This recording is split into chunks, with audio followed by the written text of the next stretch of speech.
Alright guys, once you get your new blades set in place, you're going to tighten the nut up by hand, and then you're going to rotate the blade to lock into the spindle, which is right there. Set you down and get it locked in. Once you get that one locked in, you're not going to tighten it down yet. You're going to go to the other side and repeat the process. Alright guys, once you got the new blades locked in, get them on their hand tight.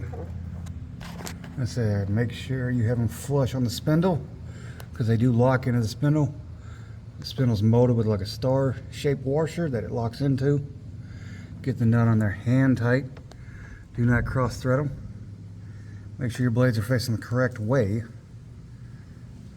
And then you're going to torque them down to the proper manufacturer specs. We're going to get these torqued down. I'll be right back with you.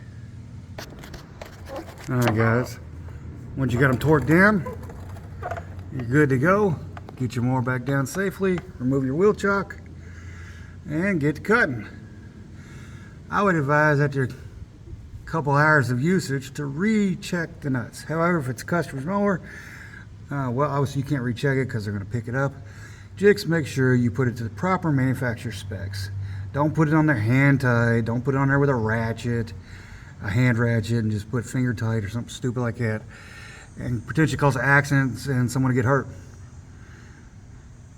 So there you go guys. Like again, this is how to take and install new mower blades on a Craftsman lawn tractor. And this particular one is a 46-inch. See it there? It's a 46-inch lawn tractor. And this is a mulching kit the customer wanted installed on this mower. Again, if y'all liked the video and found it useful, hit the thumbs up button, subscribe to the channel. Y'all have a great day.